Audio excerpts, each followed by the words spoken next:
Welcome to episode 2 with Michael Macias. I mispronounced that last time. Oh, it's all good. It happens.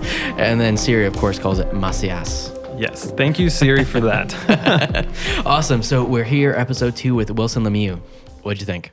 I loved it, man. I thought Wilson was a really interesting personality to talk to. Being a director from Amarillo, he had a lot of insight about, coming from like a smaller town, but still being able to like provide really cool content, You guys had a lot of real cool discussions about, his spot, boring as hell, which is, anything but that. It's a really funny comedy spot. Man, I really enjoyed you guys' conversation. Man, Wilson was treasure trove, I feel like, of just golden little nuggets there. And then one thing that I loved was he was talking about the idea of does he basically, I feel like we end up liking the idea of doing something more than we actually like doing it. Like we like how we maybe feel like it makes us look. Absolutely, man. The way he phrased it, do you like the idea of, do you like being a director or do you like the idea of being a director?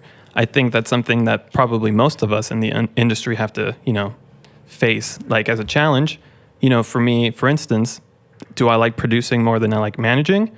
I like the idea of being called a producer, but I don't know if I really actually like, that work as much. I prefer kind of like the nitty gritty, like logistics, you know? So it's a very interesting, I think, dilemma for a lot of us. Yeah. Well, and he led that right into like, what kind of sacrifices are you making to be that next level of, and even saying next level, I feel like isn't accurate because there's people that are just like, there's first ACs that are unbelievable first ACs, and it's like if we didn't have people in that position that were that knowledgeable and that passionate about that role, like That's very true. The team couldn't function the same way. So, yeah, absolutely. So you could be next level, like in your own position.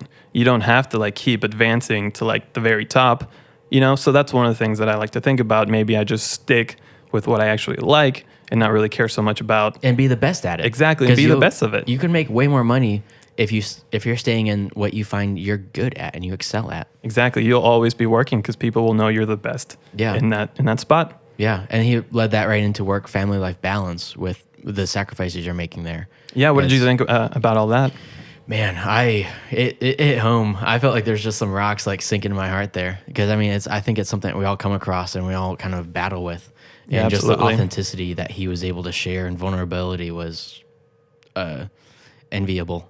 Yeah, I definitely very much enjoyed him kind of taking a deep dive into, a lot of that personal stuff. Mm-hmm. Oh yeah, and at the beginning of this, we share the boring as hell commercial that he did. That kind of got him. It didn't get him started because there was years before that he was working, hustling and stuff. But if you want to check that out, go ahead and just go to the link in the website at brandonzebell.com/productionlife. That way you can watch that. The audio, I think, does it. You already can get the gist from just the audio, but watching it just kind of really seals the deal. Yeah, I listened to it first and then I watched it, but definitely I recommend going and watching it because it really like brings the comedy in. Oh yeah, and so many good people worked on that. Like, Jared Hogan, Wilson, Brad Knight. Like, there's a bunch of good people on that. So, anyways, let's go and jump into the interview. Let's do it.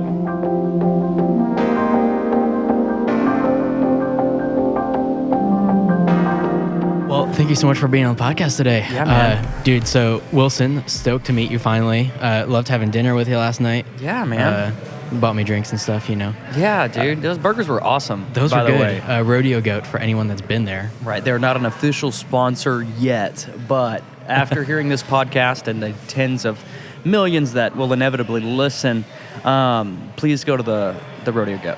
That's the best place to go. So, anyways, I first heard of you. What was it? 9-10 months ago, I think. You released a commercial online.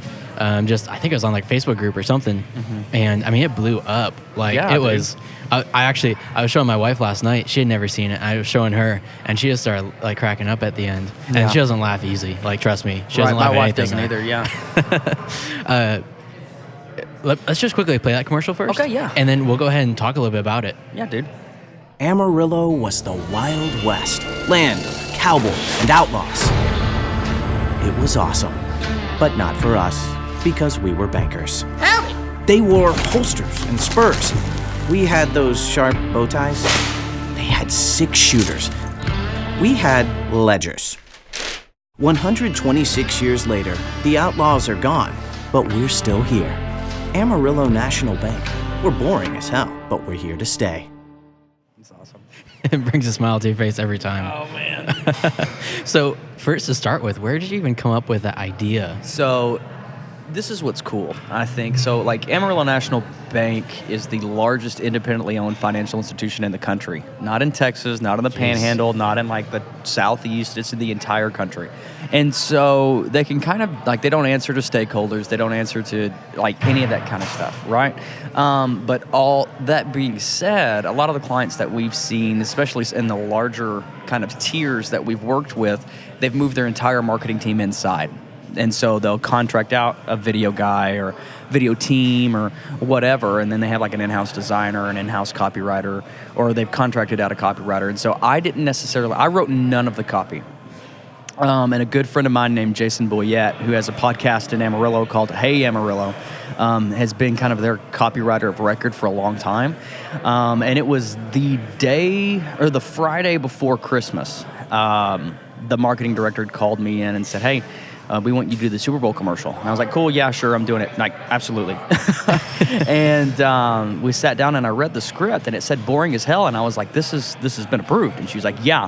And so I just took those words, put together a visual treatment, called some buddies, and then we made it. You know what I mean? I gotta ask, who did sound design on it? So sound design was Brad Knight. Okay. Brad Knight from... That makes the spot for me. Dude, like, it yeah. solidifies that whole thing. Well, and then, I think most people that listen know that, right? Like, I mean, you can't skimp on sound design. Yeah. Now, the track, the backing track to the video was made from a guy named Ben Braidfoot, who lives in Amarillo, Texas. Man, that's awesome. So had you done something like this before, or was this kind of the first of its kind for you? No, I mean, coming in Amarillo, I think it poses interesting challenges, right? I grew up in even a smaller place than Amarillo. I mean, I went to high school and graduated, all of elementary school through high school, graduated from a little town called Wellington, Texas. And so I had no idea, even when I got to college, what was really possible in the world. Like, the idea of shooting on an Alexa Mini was so above my head, even at the time. Only right? Hollywood does that. Yeah, only Hollywood does this. And not to knock on being from West Texas, but I think that a lot of times people just don't know what is possible, even in this industry, right? Yeah. And so it was super interesting. Like, I just knew, okay, cool. This budget seems like a lot of money to me.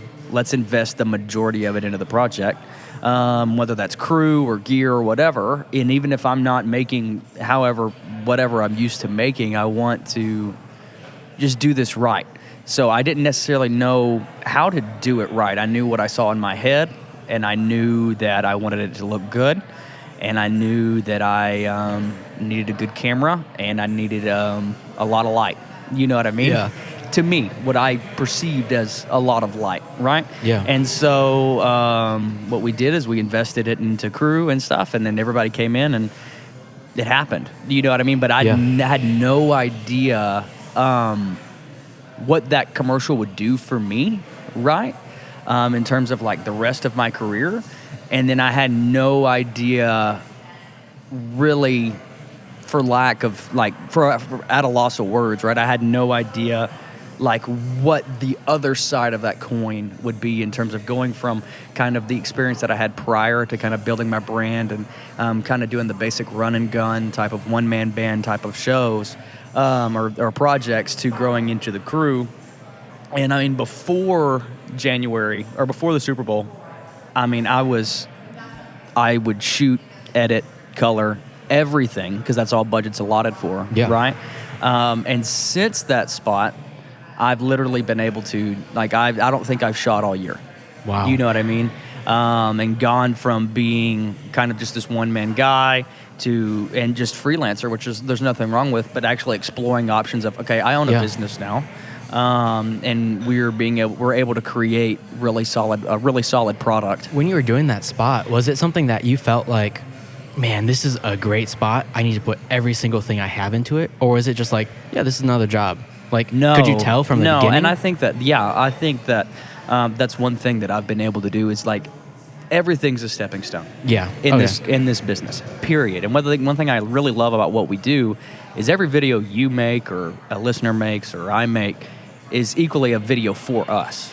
And so when a client gives you however much money to make something, they're giving you that money to make it for you too. And if you don't look at these projects as opportunities to grow, then I think that you're missing out. Now, I think that you have to be wise. You don't take all the money a client gives you and put it all into the project every time. You can't do that. But I think that there are certain projects, given the audience that'll see it, given the budget, given whatever, that you have to tie that in to what you're doing. I feel like you're just like a lot of other people probably listening, that they may live in a smaller city, but it's like you're seeing this like I wouldn't say resurgence because it probably never really happened before, but with internet, with all this lowering of cost of technology, all this different stuff, you're starting to get really good commercials in markets that weren't thought of to be like high quality markets before. Absolutely, man. And like what's possible too. You know what I mean? I'm a firm believer that you can make something really, really awesome with a. Go ahead. You're coming to Dallas. You're coming like you're doing all these different spots all over, and it's like because you made that one commercial in Amarillo, it's opened so many different doors now. Yeah, and so with the internet, exactly, dude. And then you can see what's good. You know? Oh yeah. Like you could only see. I mean, back when we were growing up, right? Like. You were watching a good spot. Typically, you were watching the Super Bowl or like or a super like hyped up college football game or something like that. But now you can see good content on demand, anytime, everywhere. And I think that I'm different than most filmmakers. I don't watch a lot of movies. I watch ads continuously, and that's what I got my degree in, and that's what I studied. Like when I was in college.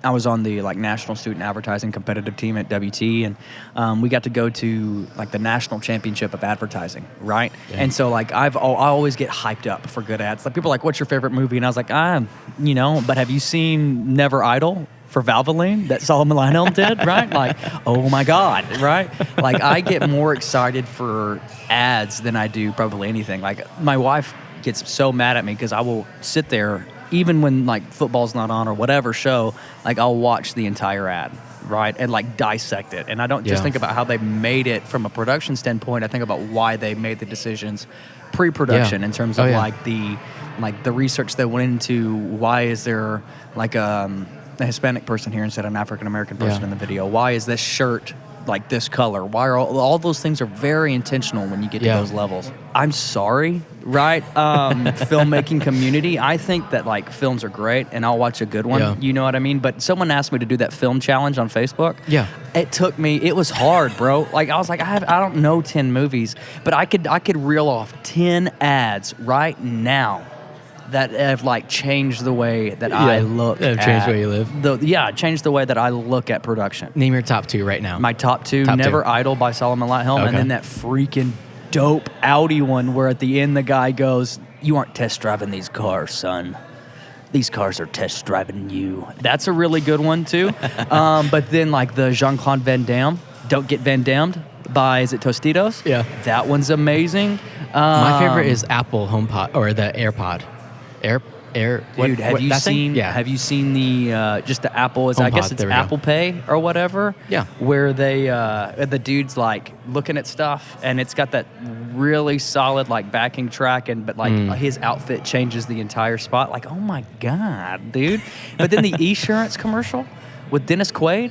That is like completely transparent from the beginning. He's like, "I'm Dennis Quaid," and research tells us that I'm a good spot for this ad. It's like it looks like it was shot for like. I mean, I'm sure that it's like a $500,000 spot, right? Tide commercials last year. Oh, dude, those were during the Super Bowl. Yeah, right. It was like, oh no, this is a Tide ad. Yeah, brilliant. And every ad, you were like, "Wait, is this gonna be a Tide ad?" Exactly. Yeah, exactly. Oh, dude, I love commercial. I'm one of those people. I don't want to do feature. They casted Hopper. Oh, that was yeah, dude. Because he resonated so well because of his spot on Netflix. Yeah, right? Because of Stranger Things. Oh yeah.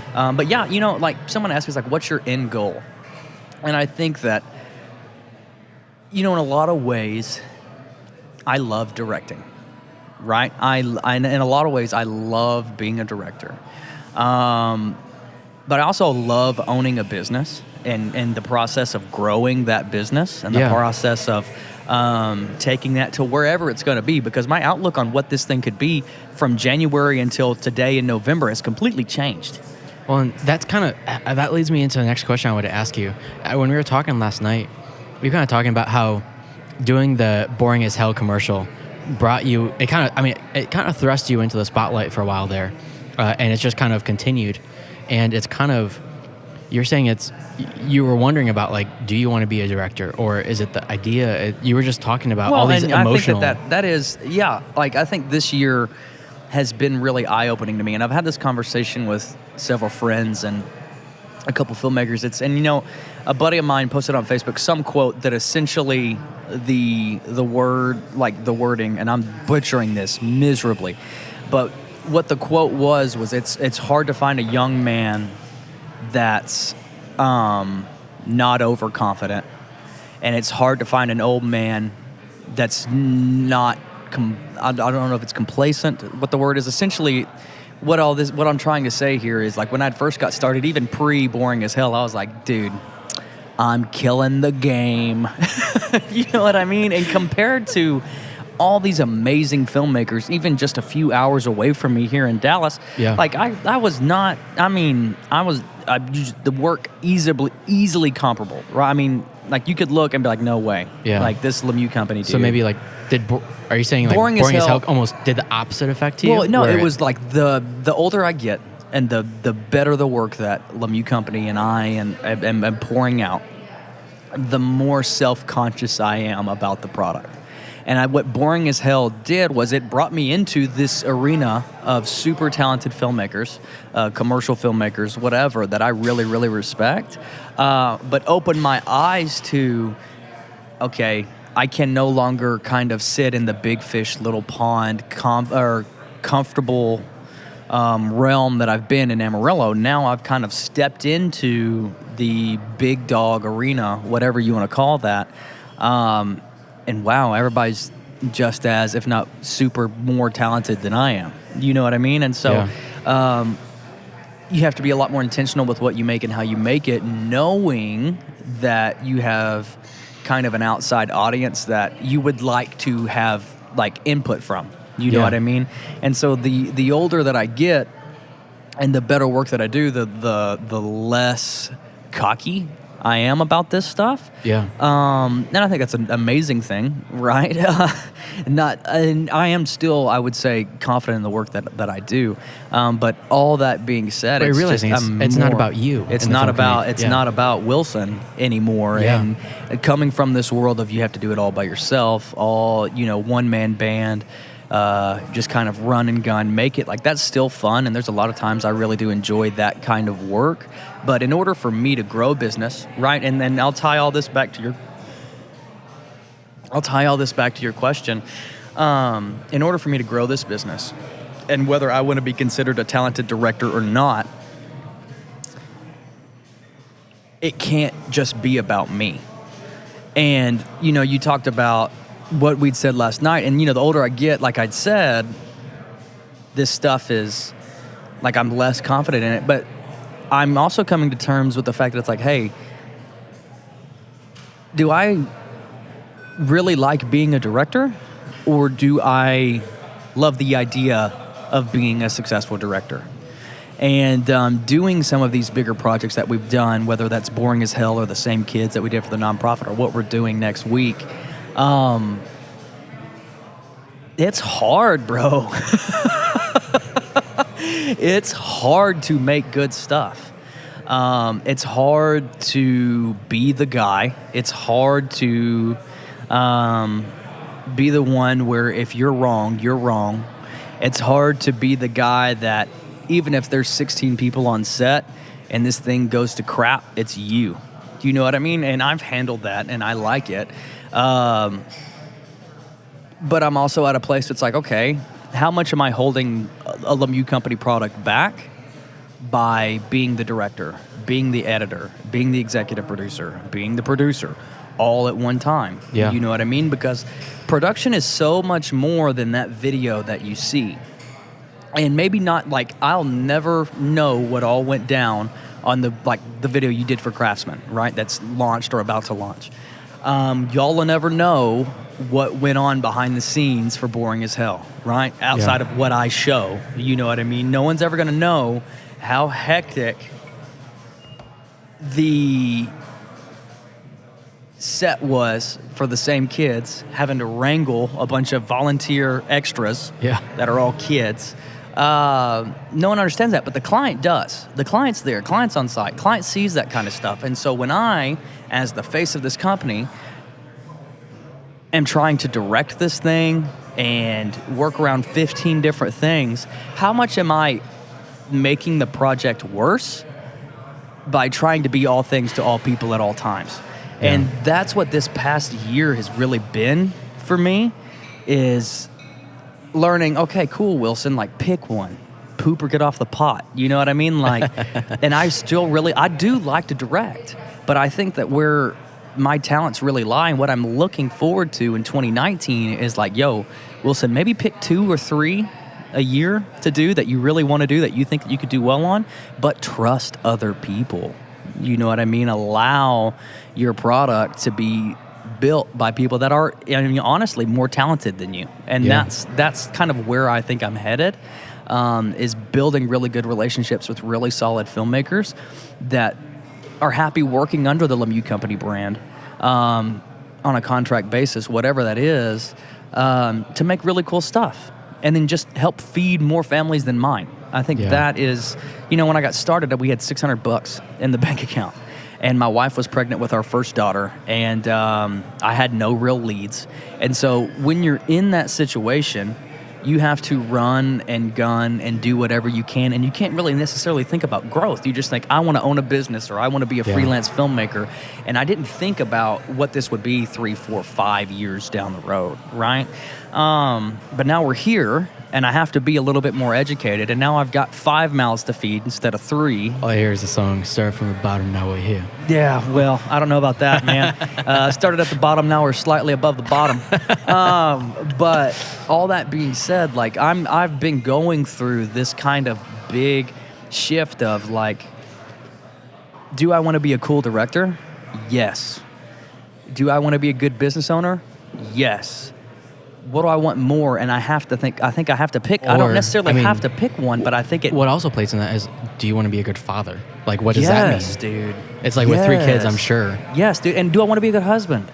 Yeah. And those things have to come first. And so it's so easy when we do this, right? I mean, I have several friends in the industry that have either lost their wives or husbands or families or have gotten damn close to losing their family because they're out there hustling, right? Like, I think it's easy because we're praised in the film community. Like, no matter who you are, people think you're cool when you're in the film community. Oh, yeah, bro. But as soon as you, like, step into, like, I mean, as soon as you get home, it's like you're now a father that, or a husband that if you didn't put the pool cover on or something, right? It's like you're not all that cool now. Yeah, and it's like, because it's, and then it's like the natural inclination is just to be like, I just want to go back to film community. I'm going to go back to my room. That was fun. People like me there. Yes, like, dude. Yes, it's so easy. Yeah, and even like with whatever we've been able to see in Amarillo, right? With like top 20 under 40, or getting put like in the Rising Star Hall of Fame at my university that I graduated from, or getting a scholarship created that has my family's last name on it because I've been able to create stuff. Like those kind of things, they're great. That's awesome. And I've chased them hard, and working in film has been able to, like, bought us a new house, allowed me to adopt my oldest son. It's allowed us to do a whole bunch of really cool things on the family side. But when dad gets home, he's tired, but mom's wrangled 3 kids all day, And there's a lot of times I'll just be super transparent that I have failed my wife. Yeah. And that's been a huge thing too, is like going through the work that like we've done, and this has been a huge year. I don't necessarily agree with you that we've been thrust into the spotlight. Like, being on my side of it, I don't feel... But, from the outside looking in, the commercials you've been doing, the work you've been doing, the quality is outstanding. And that's awesome, but who's paying for that more than anybody else is my wife and my kids. And I'm by no means discouraging anybody from hiring me, because at the end of the day, if I'm not getting paid, it doesn't matter. Yeah. But there are times that, I come home and it's 8:30, 9:30, and I haven't seen my kids at all, and they're asleep now, or my wife has not been able to do what she feels she needs to do in the home life, and that's supposed to be I'm coming in and on the second shift and giving her a break. Yeah. But my mind is so fried from trying to be left brain, right brain the entire time. The entire time that I'm at work, come home, and it's I can't function mentally, and I fail her at home. And I'm sure that's the same for so many other young entrepreneurs and filmmakers. And one thing that I've had to really come to terms with this year is stop. Piss a client off this time because you want to serve your wife in a way more than just monetarily. And this is something that I've learned. And I just want to get this point out really quick. Had a conversation with a good friend, and as men, right, our job is to provide for our family. And a lot of times we look at that as, I've got to go make money. Biblically, and if you're listening to this and you're not a Christian, just bear with me here. But biblically, right, we're called to provide for our families, right? But you need to stop, take a minute, and realize, and I'm talking to myself here, that provision is so much more than bringing in income. Am I providing a safe, fun, friendly, warm home environment for my children? Am I providing a platform for my wife to tell me about her wants and dreams, because she's sacrificed for the past 4 years for Wilson to own a company with his name on it? With all the creativity I could muster, I just slapped my last name in front of the word company. Idiot. But my wife has sacrificed a lot for me to have what I thought was literally, my wife is 6 months pregnant with our daughter. I don't have any real lead at all. I quit my job, and she's like, yeah, just go do it. I believe in you. And so a lot of times I repay her by coming home and not helping with the laundry or the dishes with the kids, and just watching Netflix and being grumpy and eat some ramen noodles. You know what I mean? Yeah. How shitty. And so this past 6 months, a lot's happened to me. It's do I really like being a director, or do I like being the idea of being a director? And then you have to really ask yourself, do you really like being a husband or a father, or do you like the idea of that? And those are things that have punched me in the gut, and that I've had to weigh out and take back, because there's a lot of people in this industry that are really close to losing their families because they're chasing a dream. And so, we opened up with this as do I like the idea of being a director, or do I like being a director? I think a lot of us need to ask ourselves okay, cool, man, do you like the idea of being a dad, or you actually like being a dad? Because what we do is so addictive. We work in vanity. And so people pay us to make them look like $1 million or $1 million more. Yeah. And we get consumed with the frame grabs, right? The Fuji frames. You know what I mean? Yeah. Well, it's funny because I feel like I almost get glimpses of when I really do put my wife first, when I really do put that stuff first. I feel like when I do get a client, it's, I'd say double to triple more satisfying when my wife's also happy. Right. And it's wow, I got that client. Well, you feel like you share your success with her instead of it being and yours. she's happy for you. And it's just such a, it's a symbiotic relationship the way it was supposed to be. Right. Like, absolutely, dude. And don't get me wrong, and I don't want anybody listening to this to think man, maybe we should not hire him, because no, that's not what I'm saying. But what I have gone through is this kind of growing up. Yeah. I feel of realizing that yo, you don't got to be the front man of the band to make this thing work really well. Yeah. And in a lot of ways, you trying to sing when you're not Freddie Mercury, bro, go play the drums and shut up. You know what I mean? Well, and you can't say that your product doesn't benefit from your home life being better. Oh, yeah, absolutely. Your relationship with your wife being better makes your product better. Well, it makes you want to it makes you feel and I don't know, let me ask you if you feel this way. There'll be a lot of times where I'm exhausted, my wife's exhausted, taking care of 3 kids all day. Yeah. And I feel guilty for being at work. And so I don't want to be there. And a lot of times the product might show that, right? And then I come home and I haven't gotten done as much as I need to get done. Yeah. Because I need to come home. But then I come home, my wife's in a bad mood, I'm in a bad mood. And so it's like, oh shit, I just want to go back to work. But then it's just like you don't feel like you have any feet on the ground. You just feel like you're floating. Spinning and you know what I mean? Yeah. It's just like you're not grounded whatsoever. Yeah. And so, yeah, when my wife's in a good mood and is cheering me on, we make some good stuff. Yeah. When it's not, typically those projects don't make it into the portfolio. You know Yeah. what I mean? Yeah. So. No, I mean, that's the truth. That's the honest truth. I also found when I just talk to a client honestly and just let them know, like, hey, you know, my wife's sick today. I need to take some time. They're like, oh, dude, take all the time you need. Like, Yeah. This is not a rush. And it's like, people respect you putting your family first. And it's like, those are the clients you want anyways. Well, and how many times, man, have you put yourself in a position where you're stressed out, pushing this deadline, and the client's like, yeah, just take another day. Exactly. Yeah, I can't dude. even count the number of times I've done that where I'm like, oh, I gotta get it done, I'm gotta like get it crawling done. to them on the pavement. I'm like, I am so sorry. I can't. I'm working it so hard. And they're just like, dude, we didn't need it till like next week. I'm just like, you for real? Yeah, Like, dude. I didn't sleep last And night. it makes you pissed off at the client because you feel like they're holding you to some standard, and no, Yeah. it's just you. Yeah. It's like Yeah, we're all man. human. We all have family. We all have people that we care about. Work is not everything. Yeah, bro. And that's the biggest thing that I've gone through this year is like, yes, I'm working so hard to be considered either as a director or as a production company owner relevant in the bigger conversation. Yeah. And whether I've accomplished that or not is yet to be seen. But I've finally come to the realization that like, if it's going to happen, it's going to happen. And if I put my identity in what these others think of me, everything else is going to fail. Yeah. And so, like, I've just come to this deal. It's like, look, dude, it doesn't matter if you're a good director or not. It doesn't matter if your company's worth $2 billion one day. It's never going to happen. But still, I mean, like, that doesn't matter. You know what I mean? What matters is that my kids are fed, my wife's happy, and also fed, and kids are also happy. Like, that's what matters. And how lucky are we that we get to do what we do, and it pays for stuff. Yeah. You know? Yeah. I feel like such an old person talking about this stuff. Yeah, dude. Like me pre-marriage, I don't know what I would have said to myself right now. Yeah, whatever, bro. Go hustle, bro.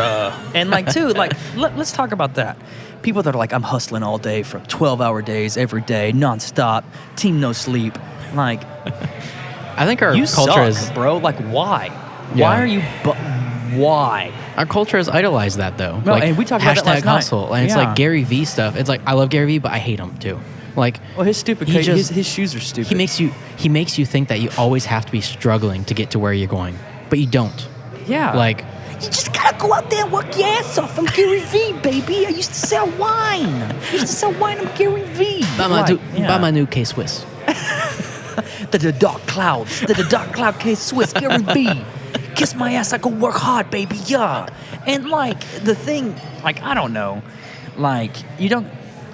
I'm not saying don't work hard. No. I grew up like go work your ass off because that's Yeah. what's given us the success that we've seen, right? I'm sure that's the same for you and the same for other super talented people. Is there's a work ethic commonality in that, Yes. right?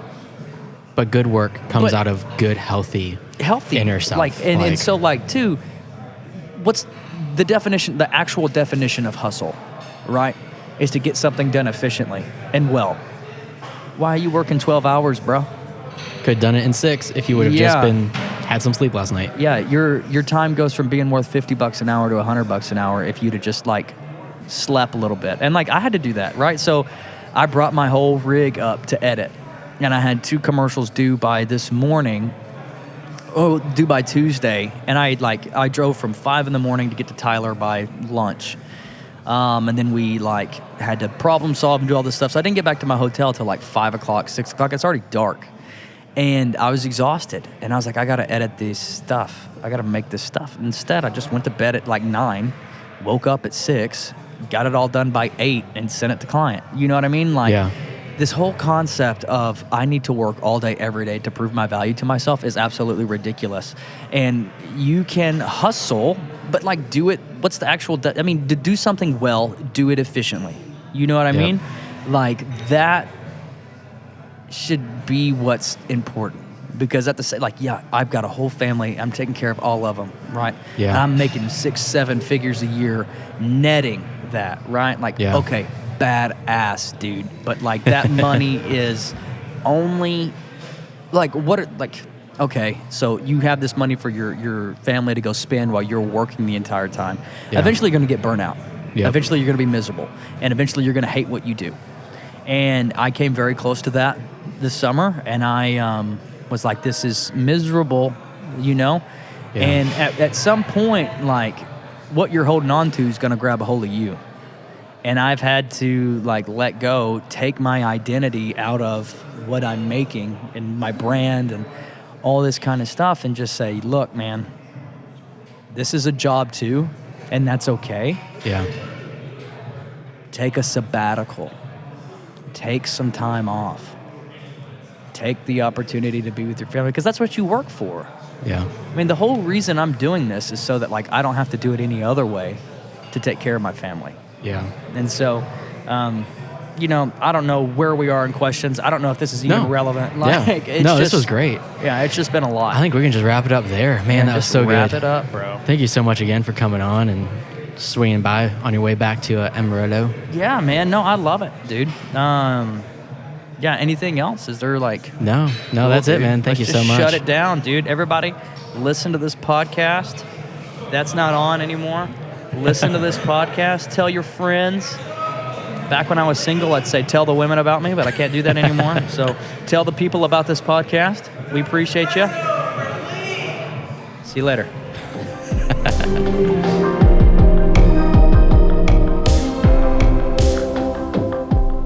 Man, how do you follow up with that?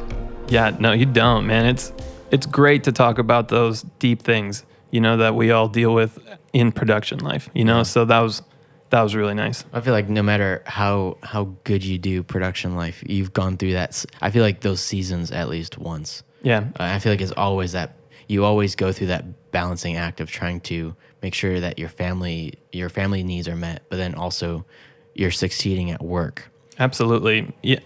And like you said, you know, like if your wife is happy, if your home life is happy, then it's going to like show through in your work, and makes a huge difference. Well, and I think that even extends to like if you're single, like if you're taking care of yourself, just in like you're eating right, you're like just being you're being your best self at home. It's like that's going to show. Whereas if you're staying up till 4 a.m., waking up at like 6 a.m., like that's not going to help you. It makes a big difference in performance for sure. Yeah.